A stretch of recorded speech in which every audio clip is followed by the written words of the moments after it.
Hey all, Barry Bailey here, your active stretching instructor and coach. Today I'm going to talk about your hip rotators, your hip lateral rotators. These are the 6 muscles on each side of your hip. All 6 muscles rotate your thigh out to the side, away from the center line of your body. These are muscles that get really, really tight if we don't use them properly or if we overuse them. One muscle, the piriformis, which is the topmost of these 6 muscles, also abducts your thigh when your hip is flexed. That means if your knee is up, it takes your leg out to the side as opposed to rotating it outward. The 6 lateral hip muscles are arranged like the spokes of a wheel. You can see here on Slim, my model, all 6 muscles attach on what's known as the greater trochanter. This is the thigh bone right here. This is the knob at the side that you feel at the side of your hip that some people think of as their hip joint. The hip joint isn't there. The hip joint's all the way inside here. So it's like that far in from what you feel on the side. But these muscles are all attached on the greater trochanter, the top of the top knob here of the femur of the upper leg, and they spread out like the spokes of a wheel. For that reason, we have to stretch these muscles in several different ways. There's 6 of them, so we're going to do like 4, 5, 6 different variations or different angles of stretch to stretch them properly. Also, because the piriformis here also takes your leg out to the side, we have to stretch that in a different way. So as is true with the hamstrings and the quadriceps, each of which do 2 separate actions, we had to do 2 separate stretches for each of those. 2 separate stretches for the hamstrings, 2 separate stretches for the quadriceps. We also have to do 2 separate stretches for the hip rotators. The piriformis here at the top is the most significant muscle because it's the one that most often gives us trouble. The sciatic nerve exits the sacrum here. This is the triangular bone arrangement at the bottom of your spine. From that sacrum exits your sciatic nerve. That sciatic nerve, which for most people passes under the piriformis muscle, in a very few percentage of people actually passes over it or actually even through the piriformis muscle. So what that means is if that piriformis muscle, which is used all the time, every time you walk, run, climb stairs, these muscles are put into use. If that piriformis in particular gets really tight, it can pinch that sciatic nerve, and then you have what's called sciatica or piriformis syndrome. And that means that we have to stretch out these muscles, all of them, but in particular, the piriformis muscle. So below that piriformis muscle, we have 5 other muscles that you can see listed here on the graphic. An interesting thing to know about these lateral hip rotator muscles is that every time you take a step forward and walk, run, climb stairs, those muscles go through a range of motion that contracts them and then stretches them, contracts them and stretches them, depending on which foot is forward. Because as we step forward, as each foot comes forward and the other foot goes back, and then the other foot comes forward and the other foot goes back, there's a slight rotation of the hip that has to accomplish that. Otherwise, your feet would be going out like this as opposed to in a straight line. So that means that every time we move forward, or backwards for that matter, those muscles go through a slight contraction and an extension, or contraction and a little bit of a stretch. So these muscles get worked very often. This is one of the reasons why walking is so good for us, because it stretches out and contracts those muscles in a very therapeutic way. Not only does it work the muscles, but it also gets the blood flowing in all of this pelvic area, which is also very important. This is especially true if you're spending a lot of time sitting or standing and not moving the thigh bone of your body in and out, which is what these muscles do. So the stretches that I'm going to show you are going to help you to keep these muscles healthy and keep them moving. Not only do these muscles rotate your thigh out to the side, but it also takes your leg out to the side as well. But they're also very key in anchoring your thigh bone to your hip. These muscles help to lock the thigh bone into the socket. This is the socket right here. Here you can see the thigh bone. Here you can see the greater trochanter where all of these muscles are attached. And this is the actual hip joint up here. It's a ball and socket joint. The top of the femur is a ball. This part of the pelvis is the socket, and it's curved like the inside of my hand here, so that the ball fits on there and it rotates within that socket.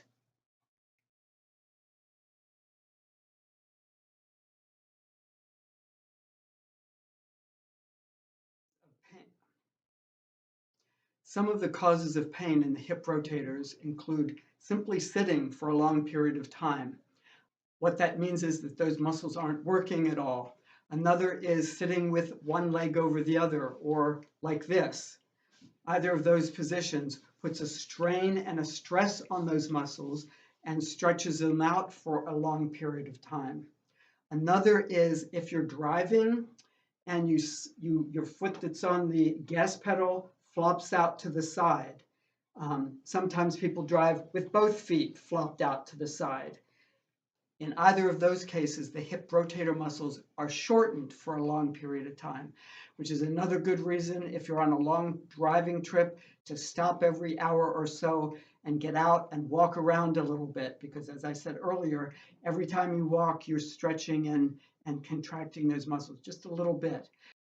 Another position that really can play havoc on those hip rotator muscles, believe it or not, is the yoga lotus position. If you sit like this for a very long period of time, you are putting those hip rotator muscles in an unnatural position. So as a result, they're going to scream at you. They're going to be unhappy with you. They're not going to like what you're doing. So again, you want to get out of that position and do something that's totally different, such as rotating your legs in and out. And in a yoga class, that's one of the things that happens. So let me now demonstrate for you the basic hip rotator stretch that we do in my class. We're going to stretch the hip rotator muscles on the right hip. We're going to lie on our back. Both legs start flat on the floor. I'm going to stretch the right hip. So I'm going to take a deep breath in, exhale. And as I exhale, I'm going to bring my right knee up and across my body. I'm going to take my right hand and push across towards my left shoulder. I'm then going to grab my foot with my left hand, grab my foot, pull it down towards the floor, then up towards my left shoulder, and continue to push across with my right hand. And unlike the other stretches that we do as active stretching, rather than hold this stretch for only 1.5 seconds to 2 seconds, for this stretch, we're going to hold the stretch as long as we can continue and exhale or execute and exhale. But as soon as we run out of breath, we want to get out of that stretch and repeat it. So it looks like this. We're going to exhale, knee across, push across, grab your foot, pull it down, then up and hold as long as you can exhale. When you run out of breath, you're going to come up, back up to neutral with your leg flat on the floor. Take a nice deep breath in. Exhale, knee across, push across, grab your foot, pull it down, and then up and hold again as long as you can do an exhale. An important other part of this is we have 6 lateral hip rotator muscles to deal with, and they're in slightly different positions. Remember I said they're like the spokes of a wheel. So instead of doing it like this, which would take me only 1 second to do, we're going to do one movement, a second movement, a third movement, a fourth movement, and continue the push across. So what that does is it very gently goes through all 6 muscles and gives just the fraction of a hold rather than going just past it. So it gives a little extra time to those different hip rotator muscles. Let me show you that same stretch, same leg from the other direction. I'm going to do the right leg again from a different viewpoint. So it's big breath in, exhale, knee across, push across with my right hand, grab my foot with my left hand, pull down towards the floor, then up toward my shoulder and hold that stretch as long as I can maintain an exhale. When I run out of breath, I'm going to go back to neutral. So it's exhale, knee across, push across, grab your foot, pull it down, and then up and hold as long as you can maintain the exhale. And I'm still pushing across with this right hand. Now let me show you from a different angle.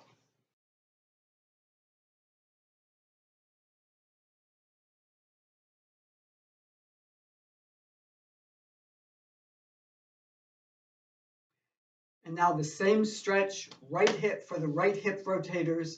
I'm going to lie on my back. Big breath in.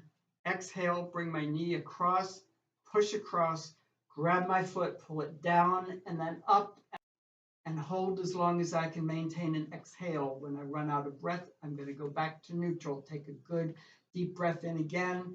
Exhale, knee across, push across, grab your foot, pull it down, and then up towards your shoulder. And notice that it was separate actions, not one fluid motion.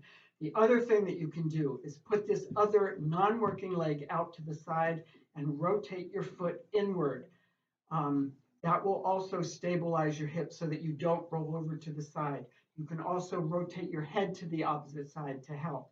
So it's big breath in, exhale, knee across, push across, grab your foot, pull it down, then up towards your shoulder and hold as long as you can maintain an exhale in this one. When you run out of breath, come back to neutral, flat on the floor. Let me do the left leg as well. I'm going to rotate my right foot in, take a big breath in, exhale, left knee comes to the right shoulder, press across on my knee with my left hand, grab my foot with my right hand, pull down towards the floor, then up toward my shoulder and hold as long as I can maintain the exhale, continuing to push across with my left hand. When I run out of breath, I'm going to go back to neutral, take a big breath in, exhale, knee across, push across, grab my foot, pull it up towards my shoulder, and continue to stretch across with my left hand. And that is the hip rotator stretch, knee to the opposite shoulder. I can also do the stretch using a rope. And this is the straight leg hip rotator stretch. I'm going to stretch again the right hip to show you. I'm going to put the rope on my right foot, hold the rope in my left hand because I'm going to come across. And I want to put my hand as close to my foot on the rope as possible. Because when I bring it up, I want to be able to shorten that rope by wrapping it around my fist. I'm going to put this hand out to the side. I'm going to take a big breath in and bring my leg straight up. I'm not doing a big arc like this, because then I'm contracting these hip muscles that I'm stretching. I don't want to contract them right now. I want to just stretch them. I want them to start at neutral and end in a stretch. So I'm going to bring my exhale, bring my leg straight up, and then pointing my toes towards the left. And I'm going to take the rope around my hand to be able to stretch a little bit farther. And if I turn my head in the opposite direction, that also prevents me from rolling over onto the side of my left hip. If I rotate my head that way, I'm going to want to roll over. So my foot out to the side, rotated in, the other foot, my arm out here to the side, my head going to the other side, and I can bring this leg straight up and across to point my toes in the direction that I'm heading and give a good assist with the rope. And then I'll do that same thing on the left foot. And then for the left hip, the rope now goes in my right hand because I'm stretching the other side. My right foot's going to go out to the side and rotate inward. I'm going to put my left hand out to the side to stabilize me. Take a big breath in, exhale, Left leg comes up, over to the right, and hold and assist. And inhale back to neutral and repeat. Exhale, up, across, assist, and hold. I'm holding only 1.5 to 2 seconds, depending on your body build. The leaner you are, the faster you have to get out of the stretch, because you want to get out of that stretch before it tightens up against you when you're assisting this way in this position.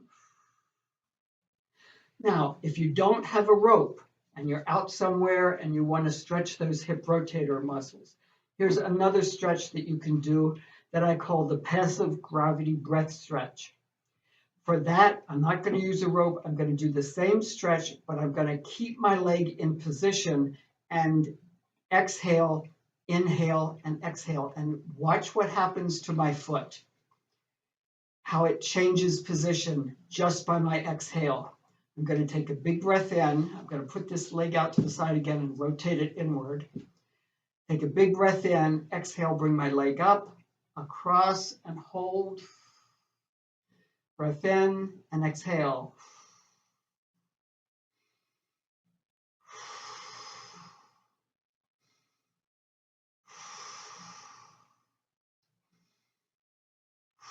I am not rolling onto the side of my hip. All of the stretch is happening because of my exhale and gravity.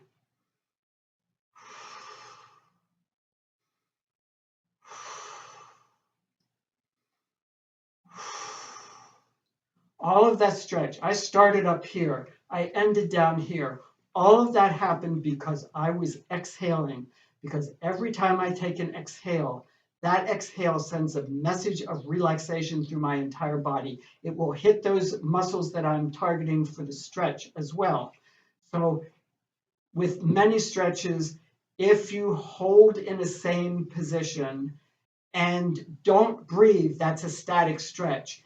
If you hold in a static position and breathe, that becomes a passive gravity stretch if gravity is doing the stretch for you.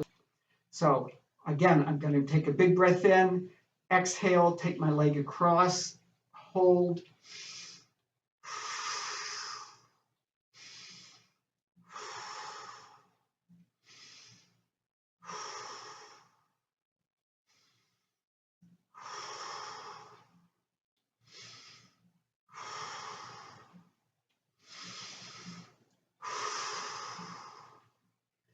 And that's the passive gravity breath stretch for the hip rotators.